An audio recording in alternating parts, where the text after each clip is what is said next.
5 years ago, I tried to make my first game. I was following a YouTuber called Brackis at the time, which I'm sure you're familiar with. I also had some background with making apps in C#, so I decided to go for Unity. I downloaded Unity and boy was it different from those console apps I made. All of this information thrown right in my face and I didn't understand any of it. Back to watching Brackis, I guess.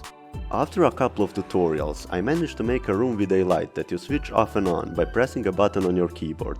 I don't remember feeling as excited as that day in my entire life.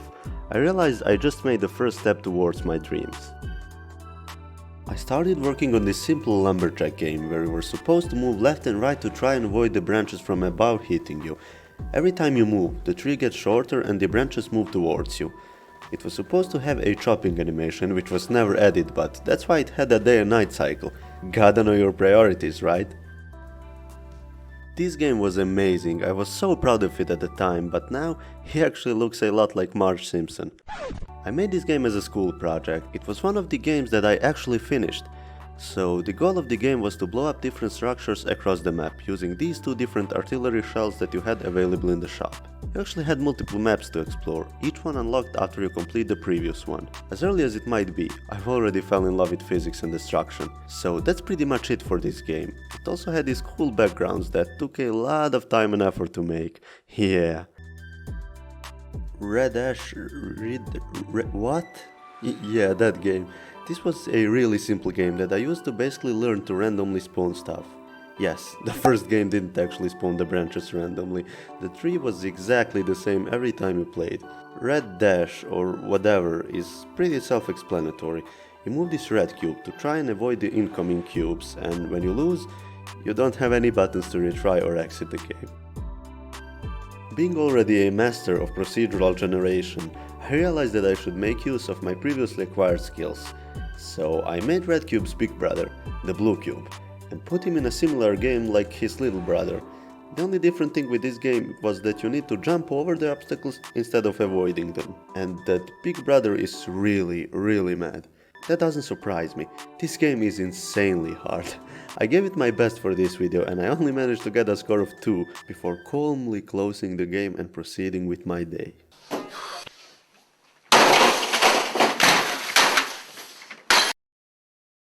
This game, it's obviously a joke. I was learning how to make animated characters at this point, and I was doing good. I mean, look at that wolf running animation. But yeah, the goal of this game was to eat as many pieces of grass while trying to avoid the wolves which are trying to attack you. Or more like, trying to collide with you. And you had poop. This game was actually not that bad. At least compared to the other crap I made. At least I learned how to make vehicles while working on this game. Your goal was to drive this red truck, trying to deliver the milk from one point to another. With these milk bottles being very fragile, you had to drive carefully over the bumpy country roads to try and deliver as much as you can. But that's not all, there are these crazy farmers that try to stop you by throwing stuff on the road which you have to avoid. So yeah, another physics-based game that never saw the light of the day. Mastering physics, destruction, character animations and vehicles in Unity. I was basically on Bill Gates level at this point, so I decided to make another big title on Google Play. As a lot of my games haven't even finished it. You had a few different tanks which all have different statistics and you were driving through destructible levels, fighting enemies, other tanks and destroying their property. I've learned about AI, LOD systems, touchscreen input and a lot of other stuff which can be proven by the fact that I started my next game almost a year after this one. Yeah, he is most definitely a nerd, and I can guarantee that he flaps. Another joke game that I thought would take off, but keep in mind, I didn't have a community back then, I just released random games without sharing them anywhere. I think I don't need to explain this one. It was my first try to make a 2D game after all those 3D games, so that's what I learned from Flappy Nerd, to make 2D games. It was obviously a Flappy Bird ripoff, but moving on. That's what the project was called, but it eventually changed name to Dead Awakening, which is currently available on the Play Store, as well as some of the other games I made. It was such an amazing experience going back to this one because I was so passionate about it. I tried to give everything a lot of love. at least as much as possible with my skill set back then. All the trees and the grass were animated. They even released some particles when a player or a zombie bumps into them. It was awesome. You had this little clock which showed you the time of the day.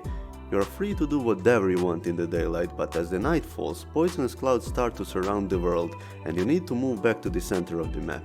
The idea was that you try and survive as many waves as you can, while looting the procedurally generated worlds, building bases, raiding bases, which were also procedurally generated, and while doing all of that, you were able to collect zombie heads which were used to buy loot boxes, boosters, and spin the wheel of fortune. The main issue was that the difficulty increased exponentially, and after a few in-game days, it became so laggy that it wasn't possible to play anymore.